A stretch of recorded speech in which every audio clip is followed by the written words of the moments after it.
Baik, kita mulai kuliah hari ini. Assalamualaikum warahmatullahi wabarakatuh. Selamat sore, selamat siang ya, jelang sore. Kita lanjutkan kuliah isu profesional IT tentang manajemen anti patent.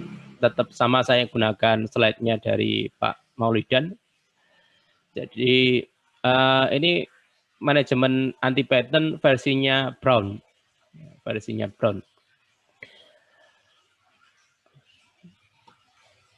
Ya, anti patent itu apa? Anti patent yang sudah kita bahas di pertemuan yang lalu, bahwa kita itu ternyata memiliki pola-pola, ya, memiliki pola-pola tertentu yang selalu berulang. Nah, pola-pola itu yang berulang tersebut bisa jadi memang dilakukan oleh manusia secara pribadi maupun dilakukan oleh manajemen, gitu ya, oleh manajemen. Jadi manajemen, kalau kita kalau yang perilaku yang anti patent itu artinya perilaku yang berulang yang menghasilkan sesuatu yang negatif. Kemarin kita juga sudah membahas tentang perilaku kita, gitu ya. Ada beberapa ciri dari perilaku kita yang selalu berulang, yang kadang-kadang tanpa kita sadari kita melakukan itu. Demikian juga di level manajemen. Jadi pada perusahaan-perusahaan itu akan selalu mengulang langkah-langkah yang sama. Nah, biar langkah-langkah itu tidak diulangi, ya, tidak berulang, maka kita perlu mengetahui pola-polanya sehingga kita bisa melesat, gitu ya, tidak hanya pada satu level, satu step, dua step, langsung kita bisa memperbaiki pada manajemen yang kita jalankan. Ini kecenderungan manajemen modern itu salah satunya adalah menyelesaikan masalah personal dan interpersonal. Jadi kalau ada suatu permasalahan, itu dicari akar permasalahannya, kemudian bisa diselesaikan secara personal. Apakah yang menyebabkan persoalan tersebut adalah individu-individu tertentu atau memang manajemennya, begitu ya. Kemudian meletakkan manusia sebagai capital, bukan resource. Jadi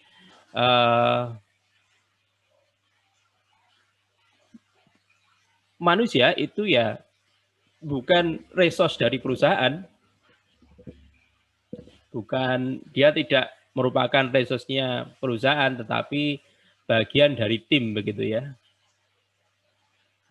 yang bisa diajak untuk bekerja sama lebih baik.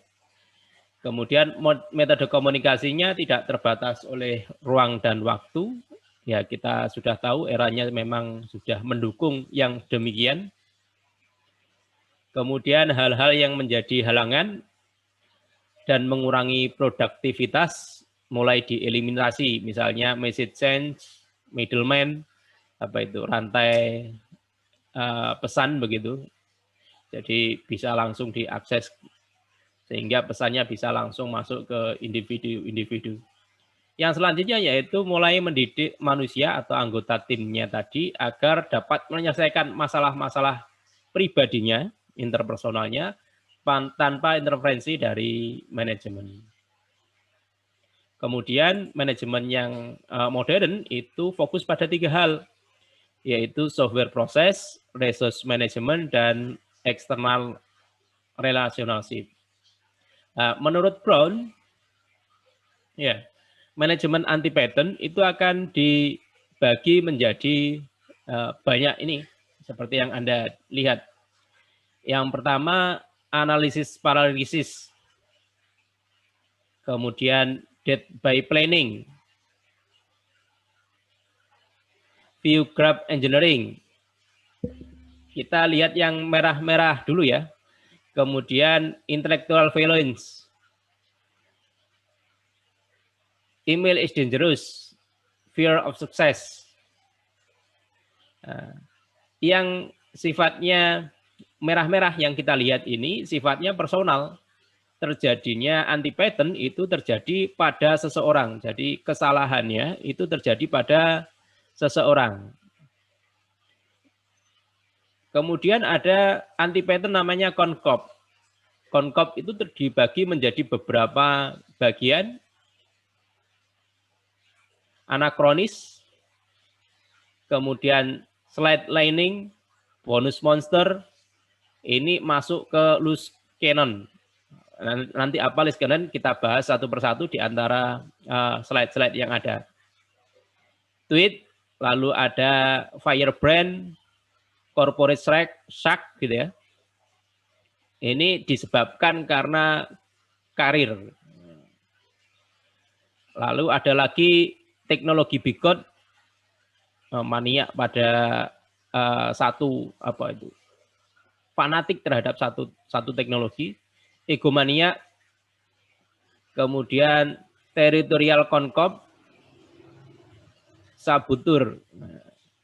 Ini kalau kita lihat, ini wilayahnya ada pada change preventer. Sementara yang di tiga yang di sini itu ada di egosentrik. Kemudian yang di sini ini disebabkan karena money hunter. Terbujuk oleh apa itu? Loyalitasnya lebih banyak dikarenakan memburu uang begitu.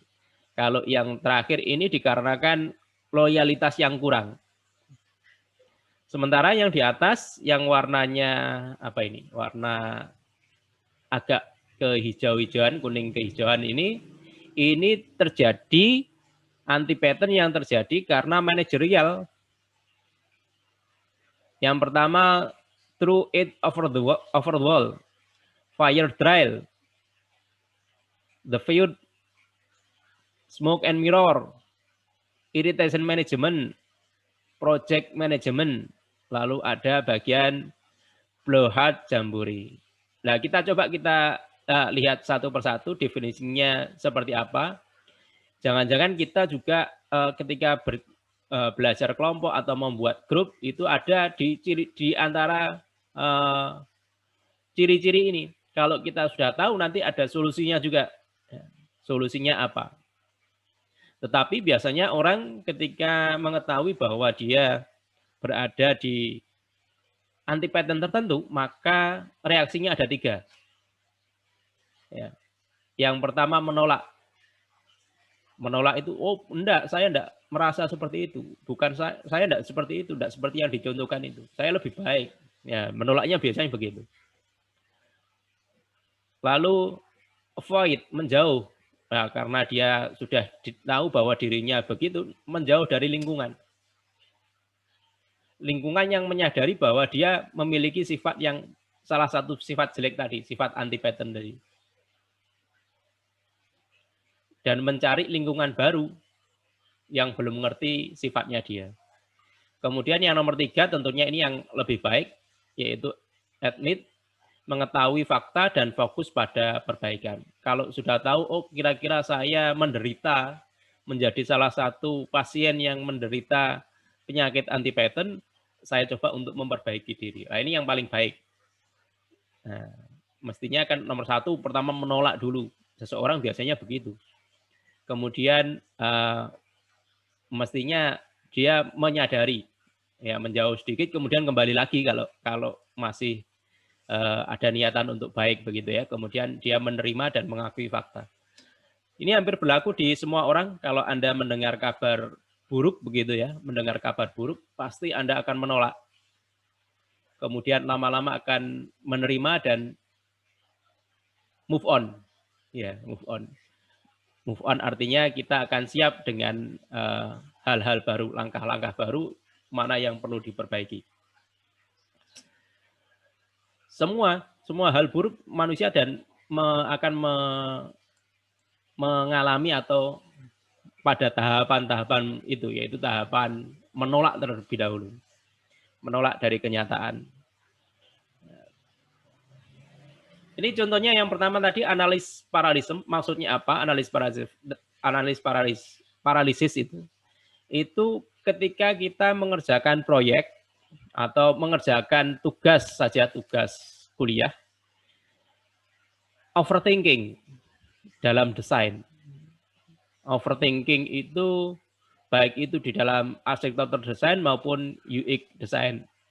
Sehingga menyebabkan tahap implementator mendapatkan sisa waktu yang sedikit, tidak layak untuk menyelesaikan. Jadi Anda kerjakan proyek akhir, kemudian seharusnya Anda segera membuat programnya, tapi Anda sibuk dengan mendesain terlebih dahulu, membuat flowchart, membuat desain database, semua dibuat, UI UX dibuat sebagus mungkin, tapi waktu implementasinya kurang gitu ya.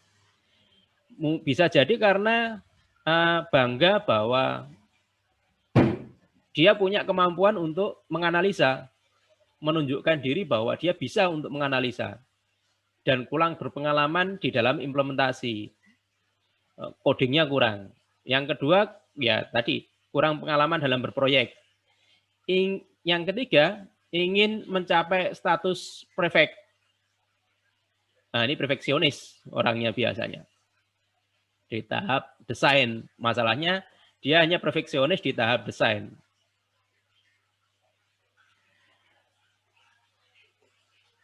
Nah, skup tahap desain dan analis tidak ditentukan, tidak berfokus pada value yang di-delivery ke klien. Artinya begini, kalau tahap desain belum bisa jalan, maka sebaiknya ya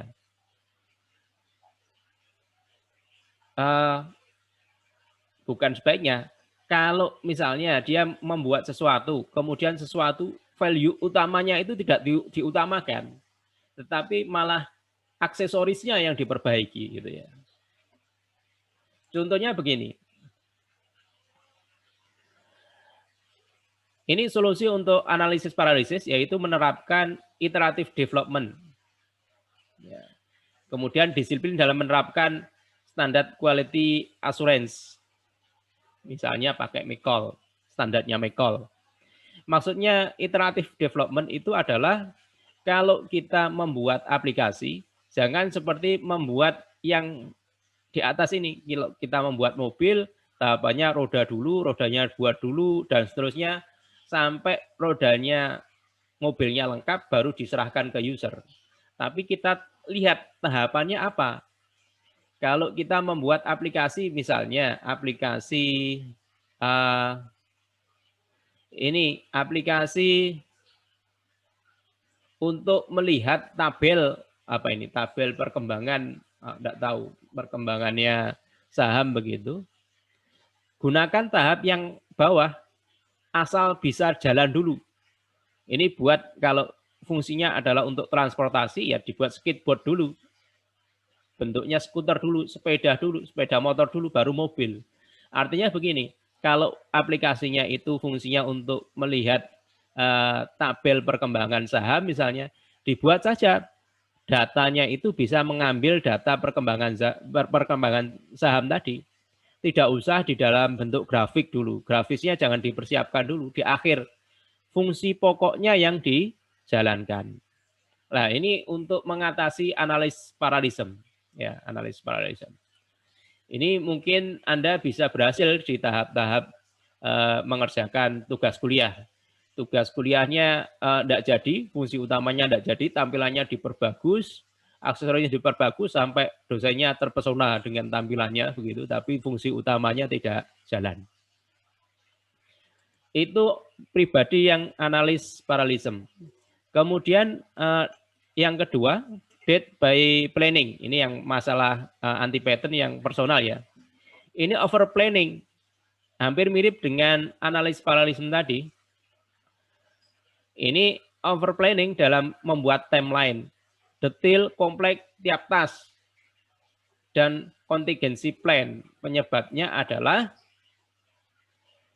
glass case plan. Glass case plan. Membuat plan dengan asumsi demi asumsi tanpa pengetahuan atau pengalaman real. Ya biasanya orang-orang yang baru pertama kali mengerjakan program tertentu gitu ya.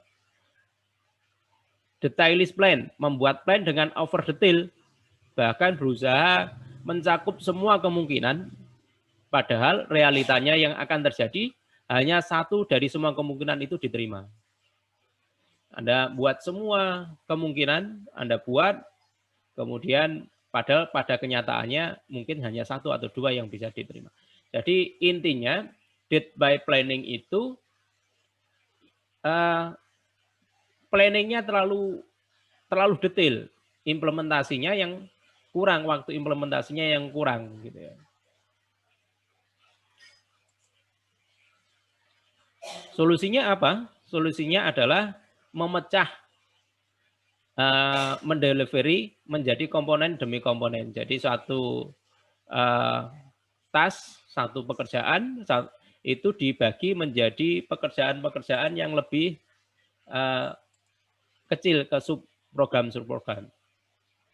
Kemudian fokus by planning, membuat planning hanya untuk komponen yang sedang dikerjakan. Planningnya jangan terlalu dibuat macam-macam, mikirnya jangan aneh-aneh dulu gitu ya.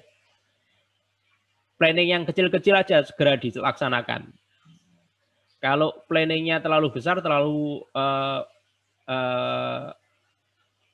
terlalu mengantisipasi semua kemungkinan, itu nanti waktu implementasinya yang berkurang.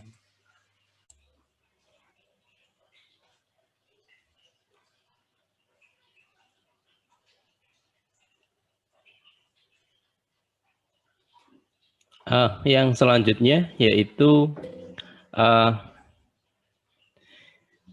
view graph engineering. Ya. View graph engineering itu terjadi ketika ini juga masih personal begitu ya. Anti pattern yang terjadi karena kesalahan seseorang, yaitu mengerjakan dokumentasi yang terlalu banyak. Sehingga aspek development-nya malah diabaikan. Pinter membuat dokumen.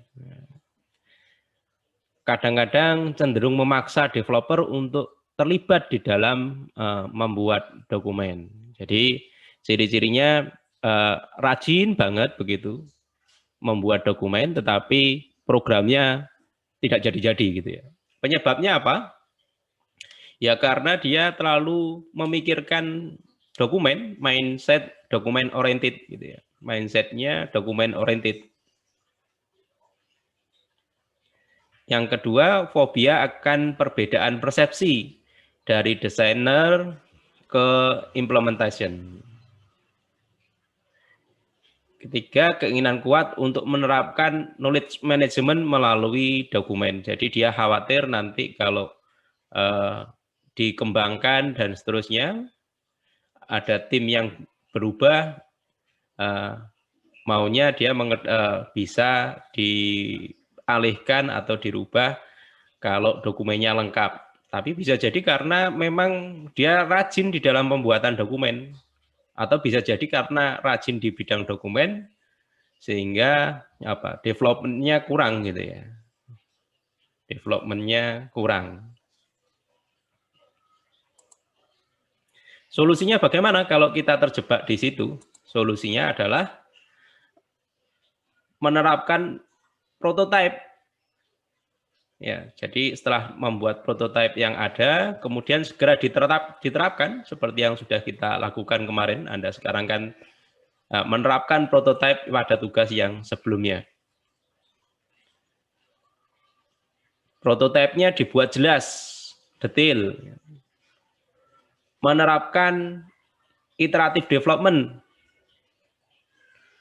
untuk rekrutmen yang belum jelas maupun belum menyeluruh. Jadi utamanya dulu iteratif development itu adalah penerapan software yang bagian utamanya dulu yang diselesaikan. Pokoknya berfungsi.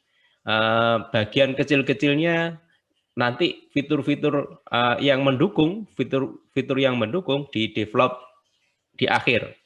Fitur utamanya jalan dulu gitu ya. Jangan menunggu semuanya selesai baru di-develop yang utama. Kadang-kadang memang yang utama itu untuk programmer-programmer awal itu dihindari. Kenapa kok dihindari? Ya memang sulitnya di situ, dicari yang mudah terlebih dahulu. Sudah dijelaskan mungkin di software engineering bahwa pembuatan atau prioritas pembuatan program itu yang mana terlebih dahulu? Mestinya yang dikerjakan itu adalah bagian yang mudah dan mempunyai dampak yang signifikan. Kemudian itu yang paling dikerjakan terlebih dahulu. Kemudian yang kedua yang ya memang sulit tapi dampaknya signifikan. Baru yang dampaknya kurang signifikan. Mudah, dampaknya kurang signifikan, sulit, dampaknya kurang signifikan. Itu yang diurut-urutan prioritas kalau kita menjalankan program. Sehingga tidak terjebak pada view graph engineering ini. Grafnya bagus begitu ya, tapi implementasinya masih. Nah, contohnya yang digambar di sebelah ini. Jadi ini bagian yang utamanya diselesaikan terlebih dahulu, kemudian yang lain-lain baru menyusul di belakang. Yang ketiga menggunakan teknologi otomatisasi pembuatan dokumen. Dokumennya terbuat secara otomatis. Kalau clean code, kita menerapkan clean code yang benar, mestinya dokumen itu bisa juga dibaca dari program. Nah, ini nomor 4. Mewajibkan programmer menjalankan clean code. Programnya tidak sembarangan, tetapi dia harus menerapkan proses clean code sehingga bisa dengan mudah dibaca dari kodenya. Kalau code-nya clean, maka kodenya ini bisa dibaca. Dokumentasinya sudah tidak diperlukan lagi karena kita bisa langsung membaca dari coding programnya atau minimal dibuat graph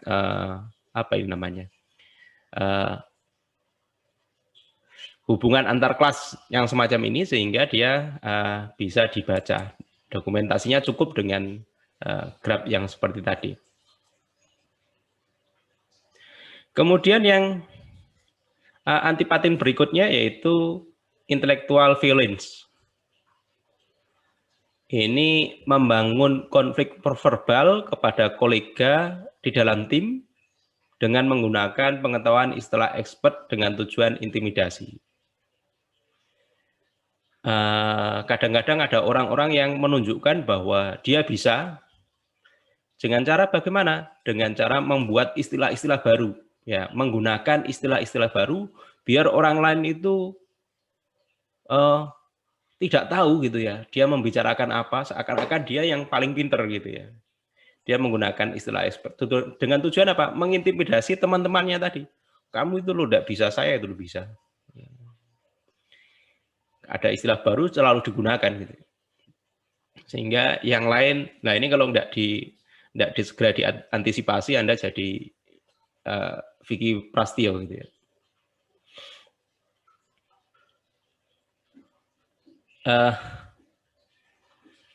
Banyak kita temui gitu ya, beberapa tahun, 2 tahun, 3 tahun yang lalu saya ikut training big data, saya Pak Sauki dan teman-teman, Pak Bu Tesi dan seterusnya.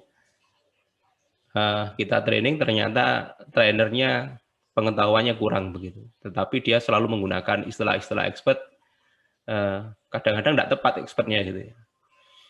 Sampai suatu saat dia nyinggung-nyinggung tentang istilah-istilah sistem operasi yang saya sangat paham di dalamnya, dipakai dan ternyata dia salah mempersepsikan itu. Nah, jangan sampai Anda terjebak di dalam intellectual violence. Penyebabnya apa? Karakter yang Sherman Tanks, bangga terhadap intelektual, superioritas, dendam personal mungkin, narsis, butuh pengakuan bahwa dia pandai. Ya.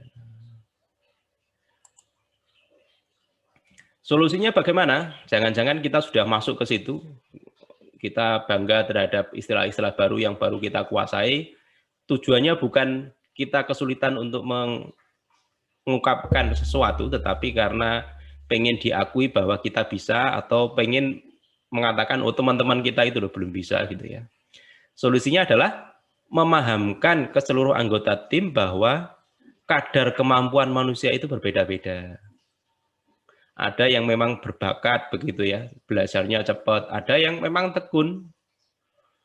Biasanya yang belajarnya cepat itu malas-malasan gitu, karena dia belajar sedikit saja sudah bisa menguasai. Tapi ini biasanya juga kalah dengan yang tekun ya, yang tidak terlalu cepat belajarnya tapi tekun. Yang kedua, memahamkan bahwa si pelaku intellectual violence ini tidak dapat menjalankan pekerjaan secara sempurna kalau timnya tidak mendukung. Jadi jangan sombong gitu ya, jangan mentang-mentang begitu. Nanti kalau timnya yang lain itu tidak membantu menyelesaikan pekerjaannya, maka dia juga tidak akan selesai, akan kewalahan gitu ya. Biarkan orang bekerja sesuai dengan kemampuannya. Kalau Anda itu pinter, pandai, ya silahkan dinikmati sendiri, kemudian digunakan untuk segera menyelesaikan program-program yang ada. Jangan sombong lah, ini intinya orang-orang sombong gitu ya, pengen membanggakan kemampuannya.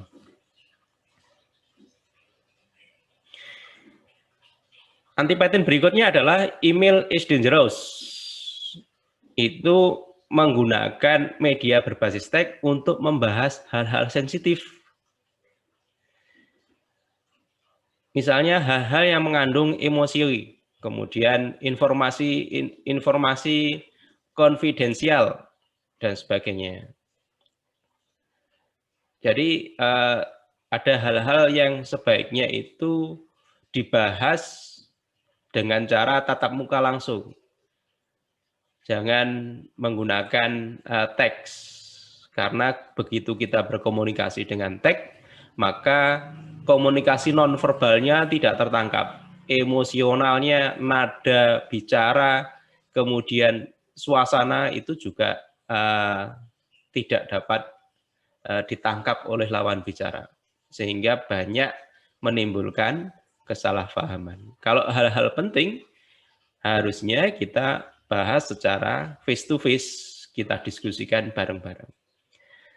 Apa penyebabnya dari email is dangerous? Penyebabnya adalah karakter sniper. Sniper itu suka, ya sniper namanya menembak jarak jauh gitu ya, menjatuhkan orang dari jarak jauh gitu ya. Mental avoidance, diabaikan ya. Kemudian solusinya bagaimana? Yaitu menghindari penggunaan media berbasis teks untuk membahas hal-hal yang penting, hal-hal yang kritis, sensitif, yang bersifat konfrontasi. Ya, topik politik misalnya, karena beda politik di dalam satu tim gitu ya, yang berpotensi melanggar hukum.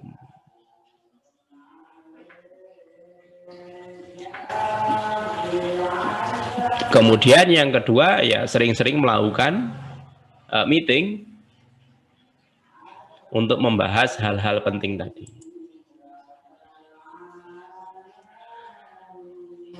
Berikutnya, takut kalau sukses. Loh, ada orang yang takut sukses gitu ya. Khawatir tentang kesuksesan, nggak pede kalau programnya itu sukses dengan konsekuensi yang ada. Jangan-jangan nanti program saya sukses kemudian viral, kemudian ada proyek yang lebih besar lagi, tidak bisa mempertahankan kesuksesan berikutnya. Ini kekhawatiran yang irasional terhadap keberhasilan proyek secara umum pada tahap development atau ketika ini di akhir-akhir programnya selesai gitu ya. Penyebabnya apa? Rasa insecure, trauma masa lalu, kegagalan proyek, misalnya pernah memegang proyek kemudian tidak selesai. Khawatir kalau proyeknya jangan-jangan tidak selesai begitu ya. Imposter syndrome. Ya. Ada tipe S3 dalam konsep situational leadership, nanti silahkan dicari. Nah, cara menyelesaikannya bagaimana? Agar kita tidak terlalu khawatir ini, khawatir nanti kalau sukses bagaimana, atau jangan-jangan gagal begitu ya. Yaitu memberi achievement terhadap usaha yang dilakukan sekalipun proyeknya belum sepenuhnya selesai. Ya, kita sudah tahapnya sudah tahap akhir misalnya. Kita di tim kita adakan makan-makan gitu ya. Yang sederhana aja gitu ya, karena memang belum selesai. Ya, kegiatan seremonial untuk refreshing, main game dan seterusnya. Pokoknya untuk memperkuat tim kita, memperkuat semangat tim kita, memberikan support.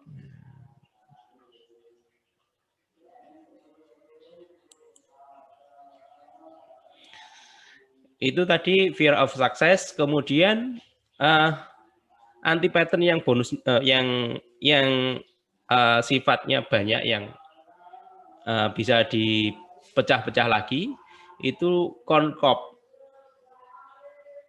Konkop itu apa? Konkop itu bonggolnya jagung, ya, konkop. Saya tanya kenapa kok konkop namanya, bonggolnya jagung. Ternyata enggak tahu benar apa salah gitu ya. Konkop itu dari istilahnya orang dulu, orang Amerika begitu. Kebiasaannya itu ketika zaman dulu, ketika tisu untuk membersihkan habis BAB gitu ya, itu tidak ada, maka dia menggunakan bonggolnya jagung untuk membersihkan sisa-sisa untuk istinja gitu ya. Nah, karena bonggolnya jagung sering dipakai begitu pada zaman dulu, sehingga orang-orang yang menjengkelkan, yang suka membuat masalah di dalam tim, itu disebut dengan konkop, dengan bonggolnya jagung, dengan konotasi yang sangat jelek gitu ya, sangat kotor gitu. Istilahnya juga sebenarnya juga terlalu kasar ya. Kenapa kalau pakai istilah-istilah kita jadinya, kita juga punya istilah itu sebenarnya kan, orang yang sangat tidak enak gitu ya, tidak enak diajak bekerja sama, bahkan ketika dia berada di dalam tim akan merusak tim. Kita baca saja definisinya ya, seseorang yang sulit diatur, sulit diajak kerjasama, sulit diajak berkembang secara bersama-sama, kemudian memberi pengaruh buruk terhadap kultur tim kita, bisa mempengaruhi orang lain yang tadinya bagus karena ada konkop salah di yang punya sifat konkop, maka timnya jadi buyar gitu ya. Biasanya mereka menjadi demikian karena ada motif tertentu, karena mungkin tidak puas dengan keputusan atau pengen menunjukkan, minta perhatian, pengen bonus gitu ya, sehingga dia membuat masalah. Bukan ya, pengambilan keputusan dalam tim bukan atas dasar best practice, namun berdasarkan motif keinginan tertentu. Ya karena ada motif-motif tertentu sehingga dia melakukan hal itu, biarin aja. Ya, salah satu konkop, ya, contoh dari konkop konkop ini bisa dibagi karena apa? Karena yang pertama, change preventer, egosentrik, karena uang, memburu uang, karena loyalitas yang kurang. Nah, ini ada macam-macamnya tadi, ini bisa sudah kita bahas di depan tadi. Anakrotik, set lining, bonus monster, loose cannon, Tweet, kemudian Firebrand, Corporate Check, Caritis, Teknologi Bigot, Egomania, Territorial Concom, Saburtur. Nah, ini kalau dibagi, lah kita coba kita lihat bawahnya dari Concom. Anakronis ya, anakronis. Jenis yang apa ini? Ini juga anti pattern yang terjadi karena diri manusia gitu. Yaitu menolak perubahan dan inovasi dikarenakan tidak memiliki dasar pengetahuan maupun detail dari informasi tersebut. Jadi dia tidak mau pindah ke teknologi baru yang mungkin bisa jadi itu lebih efektif, lebih mudah, dan seterusnya. Karena menyebabkan, kenapa kok begitu? Karena penyebabnya itu antusiasme belajarnya kurang. Mental winner. Kemudian kurangnya mental adaptif. Yang keempat ya memang karena dia terjebak di zona nyaman, sudah bisa ngapain dipindah-pindah gitu ya. Solusinya bagaimana kalau kita punya anak buah yang semacam itu, atau kita sendiri yang mengalami terjebak di dalam Concom ini? Ya, diedukasi ke arah human capital, mentalnya manusia diedukasi. Duit, apa maksudnya? Third with information trouble. Ini Concom yang disebabkan karena dunia ketiga. Dunia ketiga itu maksudnya apa? Dunia ketiga itu negara-negara ketiga, negara-negara yang belum berkembang gitu ya. Sehingga cenderung khawatir akan tantangan baru dan inovasi baru.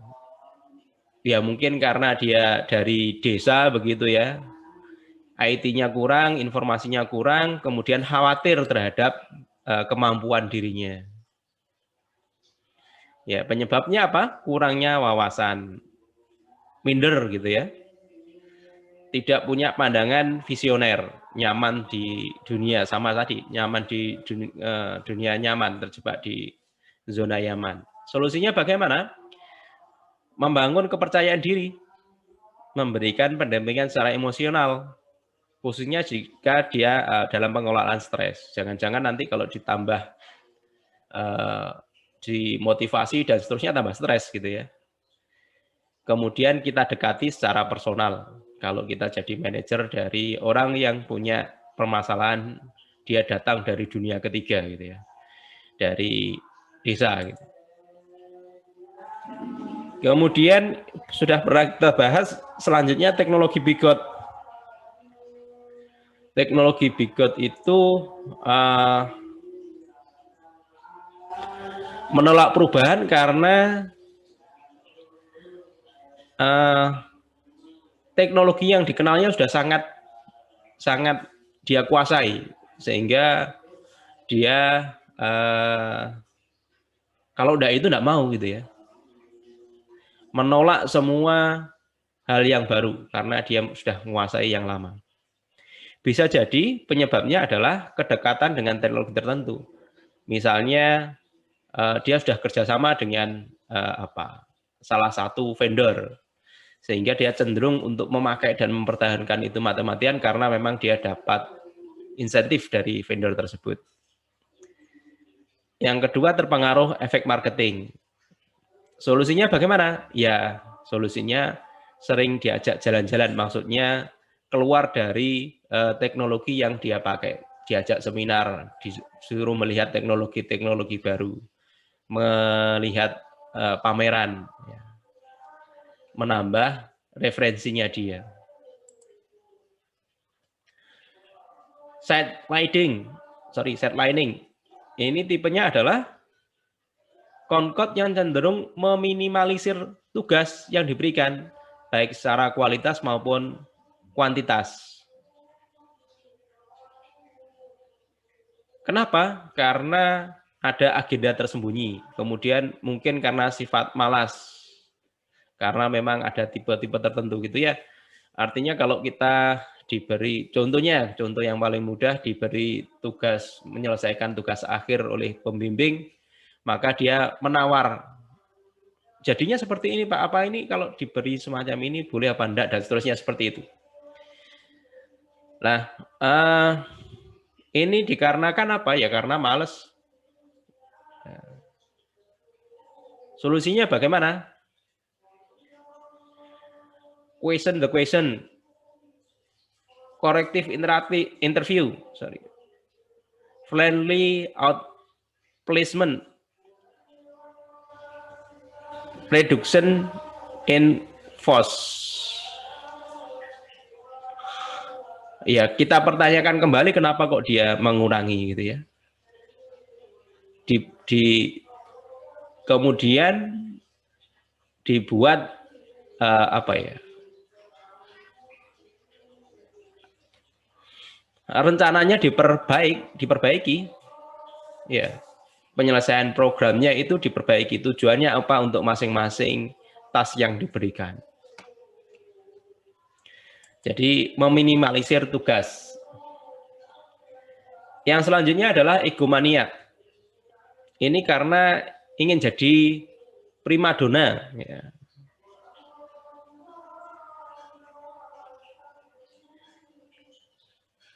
Kurang bisa menerima keberadaan orang lain yang levelnya selevel dengan dia, bahkan di atasnya. Ya, egomania. Bangga dengan dirinya. Penyebabnya apa? Ya karena narsis, bangga terhadap dirinya. Over personal branding, terlalu membangga-banggakan pribadinya. Solusinya adalah membangun kredit secara tim dengan tetap memberi prioritas pada orang tersebut, begitu. Jadikan dia pemimpin agar dia belajar mendapatkan empati.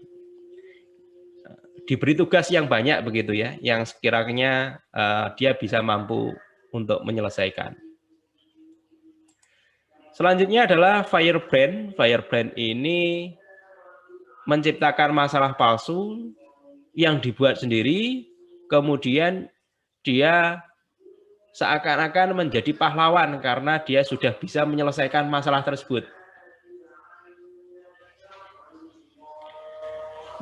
Artinya kalau firebrand ini contohnya dia Pak api dan apinya dibuat-buat sendiri, kemudian dia dipadam-padamkan sendiri dan dia mengumumkan saya itu loh sudah memadamkan api tadi.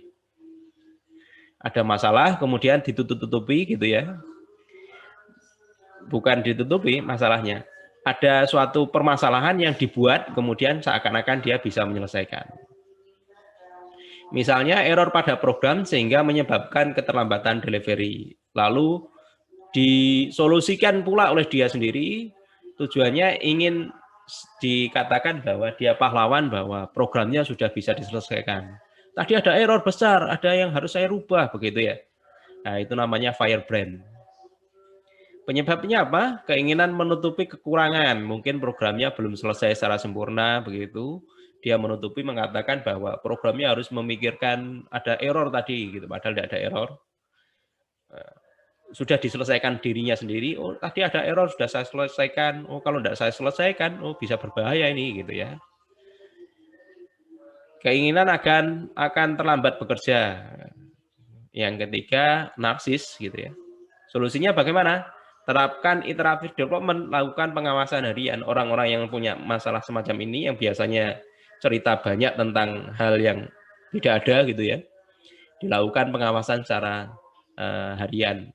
Ya tadi tugasnya juga harus bisa dikerjakan secara iteratif development, yang tadi interaktif, menyelesaikan secara iteratif.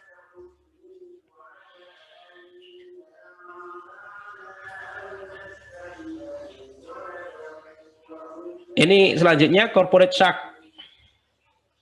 Menyibukkan diri dengan membangun kedekatan personal dengan klien, atasan, dan sebagaimana, dan seterusnya, serta cenderung meninggalkan atau tidak meminimalisir pekerjaan dalam development. Umumnya dia memiliki motif untuk dapatkan bonus melalui kedekatan. kalau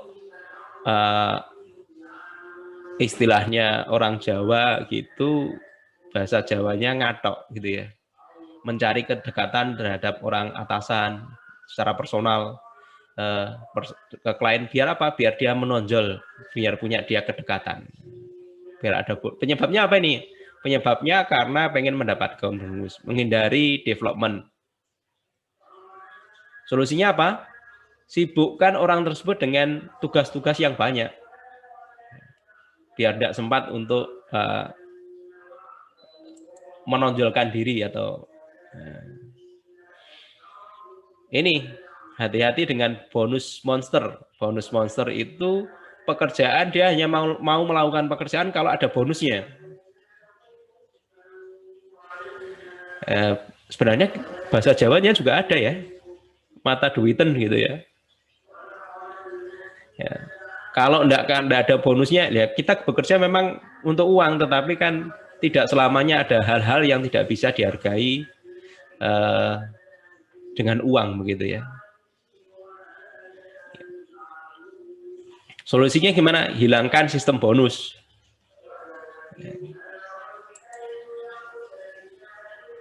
Kemudian teritorial concop. Teritorial concop ini cenderung menolak orang-orang baru, bahkan cenderung mencegah tim lain untuk berkembang karena khawatir area kekuasaannya tidak lagi dikuasai secara penuh.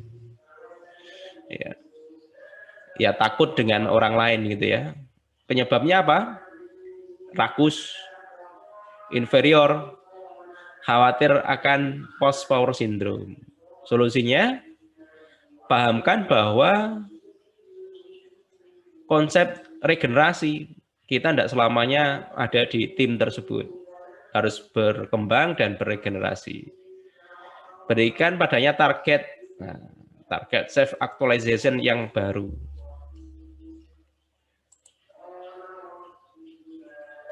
Loose cannon.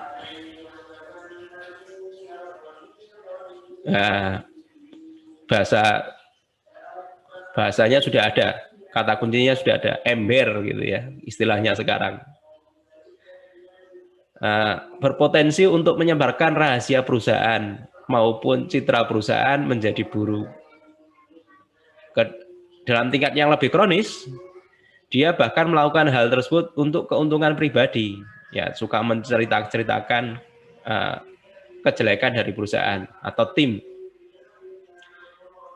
Penyebabnya adalah tidak amanah gitu, tidak mengerti etika komunikasi, tidak mengerti etika kerahasiaan. Solusinya bagaimana? Jangan diberikan jabatan yang mengandung rahasia perusahaan. Orang tersebut jangan diberi jabatan penting.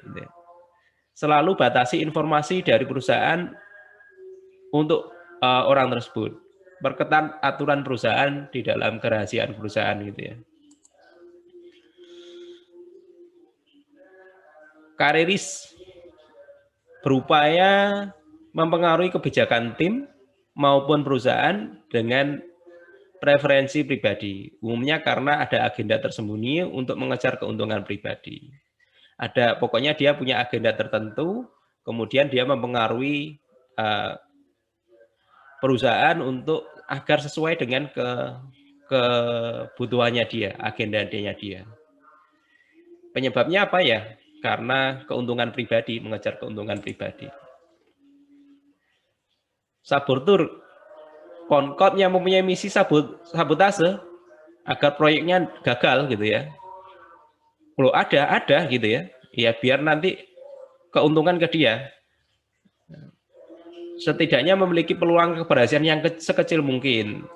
Concop ini yang paling berbahaya, sulit diidentifikasi karena caranya cenderung cerdik menutupi agendanya.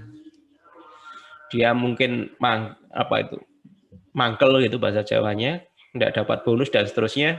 Akhirnya dia berusaha untuk memperlambat kinerjanya, mempengaruhi teman-temannya agar kinerjanya tidak bagus begitu. Ini penyebabnya apa? Loyalitas perusahaan tidak ada loyalitasnya rendah. Secret agent. Solusinya bagaimana? Awasi pergerakan setiap saat, lakukan mitigasi plan dengan memasang orang lain dengan skill yang sama sebagai replacement. Jadi siap-siap untuk di kemampuan sama, kemudian diidentifikasi langkah-langkahnya dia. Ini solusi dari Concop secara umum, yaitu transfer responsibility, yaitu memberi tanggung jawab baru. Kemudian isolated the issue, mengisolasi masalah. Question the question, mengklarifikasi maksudnya tadi apa begitu ya, yang seperti yang di Concop apa tadi di sebelumnya. Operational solution, corrective interview, melakukan interview dan dialog, meluruskan segala kesalahpahaman dan ketidaktahuan dengan tujuan merubah perilaku. Yang nomor 2, friendly outplacement, menyarankan untuk mengoreksi diri dan membuka opsi pengakhiran kontrak. Ya, ini solusi yang terakhir gitu ya. Kalau secara strategik, itu adalah menempatkan para konkop pada satu grup, biarkan dia bertarung di situ gitu ya. Kemudian menempatkan konkop pada satu departemen yang tidak terlalu penting, departemen kosong. Yang terakhir ya PHK, daripada mempengaruhi kinerja dari yang lain. Itu konkop-konkop yang bersifat pribadi. Nah, ada juga konkop yang sifatnya manajerial. Karena kesalahan-kesalahan yang sifatnya manajerial. Yang pertama yaitu throw over the wall. Ini karena manajer terlalu ikut campur dan memaksakan metode eksekusi tim development, serta memaksakan metode dan SOP yang bad practice. Terlebih lagi, sebagian hasil dari SOP tersebut tidak bermanfaat apapun pada klien. Gitu ya. Itu contohnya.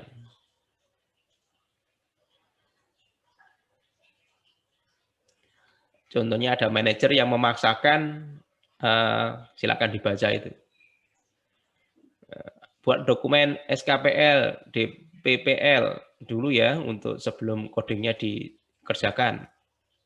Loh, enggak Pak, saya enggak pakai dokumentasi karena sudah pakai Agile. Nah, manajernya memaksakan diri gitu ya. Penyebabnya apa? Ya kurang pengalamannya manajer dalam berproyek sebagai developer, atau ilmunya pakai ilmu yang lama manajernya. Kalau dulu dokumen itu sangat penting, harus dibuat dari awal begitu ya. Ya, yang nomor 2 itu manajernya kurang mengerti perkembangan. Ditambah lagi manajernya arogan gitu.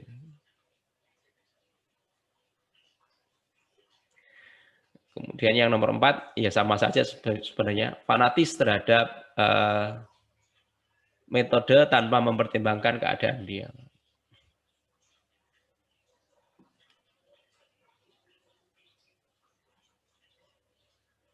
Kemudian yang kedua, ini masih lanjutannya dari throw over the wall. Solusinya bagaimana? Fokus pada value yang di delivery, bukan kompleksitas proses. Manajernya tidak usah ikut campur terlalu dalam.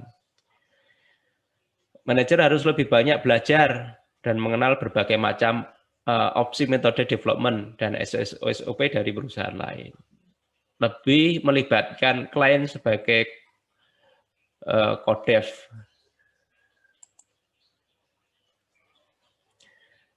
Selanjutnya fire drill. Penundaan kick-off development dikarenakan masalah-masalah birokrasi, finansial, pembagian peran, atau kegiatan penting di level manager yang membuat peluang kegagalan proyek semakin besar dikarenakan sedikitnya waktu development yang tersisa. Ya, itu contohnya. Kapan proyeknya dimulai? Nggak tahu. Ya. Katanya nunggu DP sama urusan surat menyurat. Kita tunggu saja gitu. Tapi tidak selesai, tidak segera dikerjakan gitu ya. Deadline-nya sudah tinggal sedikit. Gitu. Penyebabnya apa? Ya karena mungkin ada perang kepentingan, misalnya teknologi yang dipakai, lalu manajemen finansial yang buruk gitu ya. Itu fire drill itu dikarenakan ya tadi dia nunggu-nunggu aja gitu. Tiba-tiba deadline-nya sudah muncul. Solusinya bagaimana? Melakukan pelindungan terhadap developer dengan memberi keputusan sementara dan backup finansial agar development dapat berjalan terlebih dahulu. Sekalipun berpotensi terhadap modifikasi di masa depan. Menerapkan arsitektur program yang mungkin perubahan dapat dilakukan secara cepat. Jadi fire drill ini karena manajernya tadi, keputusan manajer yang menunda-nunda, tidak usah dulu, belum pasti, dan seterusnya, itu akhirnya menyebabkan waktu pengerjaannya tidak mungkin dilakukan begitu. Caranya bagaimana? Ya anak buahnya diberi solusi gitu ya, diberi solusi. Mungkin diberi finansial untuk menjalankan programnya tadi dengan membackup tadi ada uang cadangan, membuat keputusan sementara, membuat kalau begini bagaimana begitu ya. Beberapa solusi gitu ya, beberapa solusi dikerjakan, kemudian nanti kalau solusinya berubah bisa langsung berubah. Makanya programnya harus bisa mudah di-maintain. Bisa di-maintain karena apa? Karena bisa jadi punya fleksibilitas tinggi. Green Cloud-nya sudah diterapkan, gitu ya.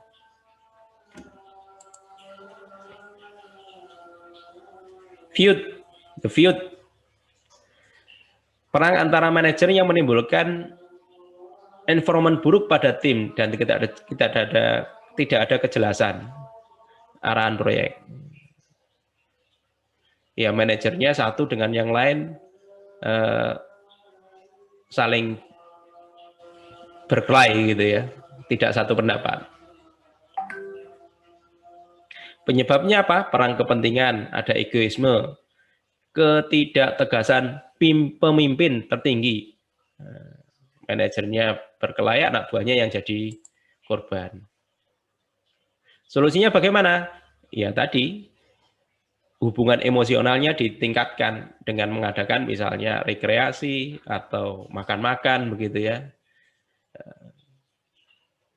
Kemudian direkturnya melakukan konsolidasi gitu ya. Manajerial lagi, efek konkop yang terjadi di level manajerial, smoke and mirror. Ini upaya tim yang dilakukan untuk menutupi kekurangan produk maupun progress development dengan mengglorifikasi suatu pekerjaan atau target yang tidak ada di dalam target yang disepakati. Ya contohnya itu, bro, proyek kita gagal loh, nggak pakai, masih mau dirilis gitu. Nggak apa-apa, buat launching page yang bagus, lalu blow up media-media biar sukses, kelihatan sukses. Jadi tugas utamanya tidak ada, tapi dia membuat seakan-akan disulap itu ya, atau di film ninja gitu biasanya kan ada smoke-nya, ada asapnya, kemudian dia perhatiannya tidak pada proyek utamanya, tetapi yang ada di dalam smoke-nya tadi. Ini banyak terjadi ya, banyak terjadi. Seakan-akan sukses, tapi padahal belum gitu. Yang hal-hal remeh-temeh yang diungkapkan. Penyebabnya apa? Tidak ada kejujuran, takut akan kredibilitasnya turun.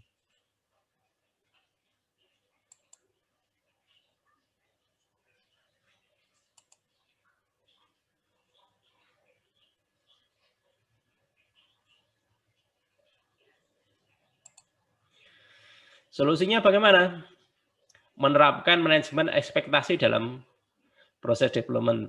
Jadi jangan membangun ekspektasi terlalu besar dari user. Ya, logis saja ya. Menerapkan sistem check and balance dalam perusahaan.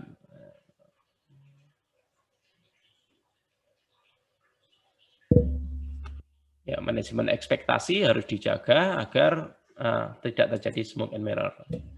Blue Hat Jambore memutuskan melibatkan ahli yang tidak melakukan observasi langsung dalam upaya menentukan solusi,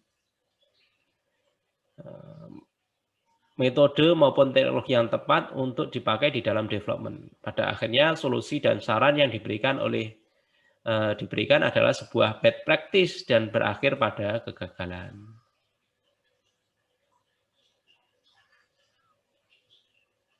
Ya, kita meng-hire ahli, tetapi solusinya ahlinya belum tahu, tidak betul-betul ahli di dalamnya. Penyebabnya apa? Ahli atau konsultan yang disewa tidak memiliki pengetahuan yang tepat untuk menyelesaikan permasalahan. Pihak manajemen punya kedekatan dengan personal yang si ahlinya tadi. Itu penyebabnya. Solusinya adalah menerapkan in-house expert, menunjuk salah satu anggota tim untuk fokus riset untuk mengupayakan solusi mandiri, tidak perlu melibatkan ahli. Tidak mudah terpengaruh oleh promosi-promosi metode baru yang belum tentu cocok dengan proyek yang dikerjakan.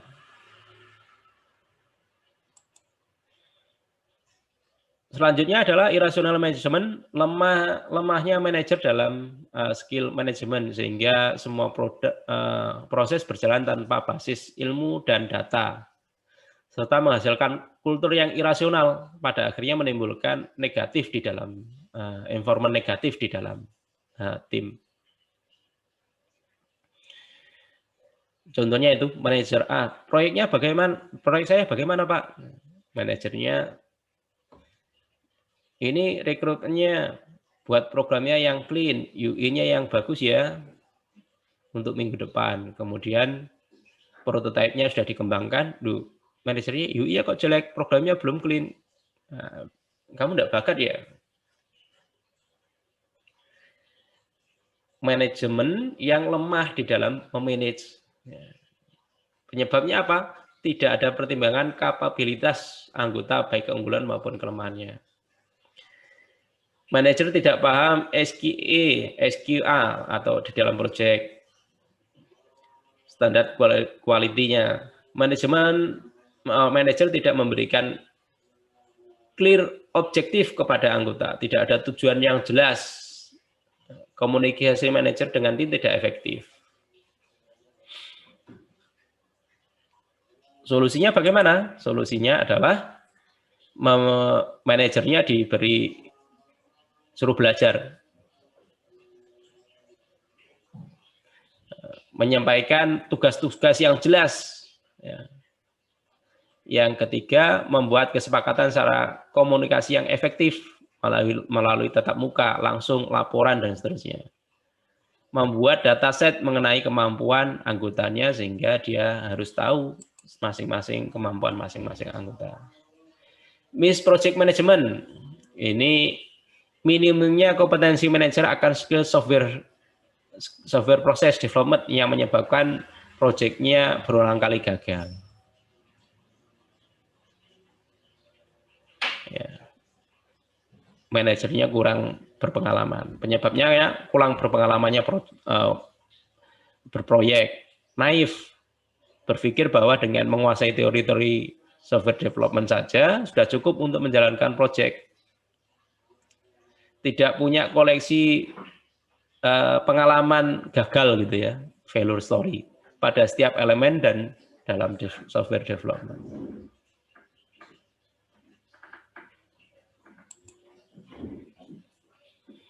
Solusinya adalah mulai berproyek, menerapkan SECI model, dan mengoleksi value story, ya disuruh aja mencari pengalaman gitu ya. Khususnya di dalam proses dan belajar memanage risiko.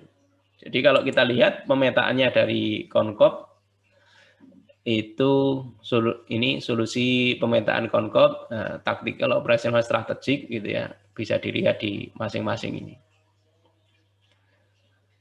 Transfer the responsibility itu ketika ada Concop yang anakronis, tweet, teknologi bigot, solusinya adalah ini question to question dan seterusnya. Ini ada cara untuk menyelesaikan. Iya, cukup banyak materi kita. Saya kira nanti kalau ada pertanyaan, diskusi, silahkan ditanyakan ke WA saya. Kita akhiri kuliah hari ini. Terima kasih atas perhatiannya. Ini harusnya untuk 2 kali pertemuan, saya rangkum jadi 1. Ya, mungkin untuk yang kelas A, ini untuk 2 kali pertemuan. Ya. Kita akhiri. Terima kasih atas perhatiannya. Selamat sore. Assalamualaikum warahmatullahi wabarakatuh.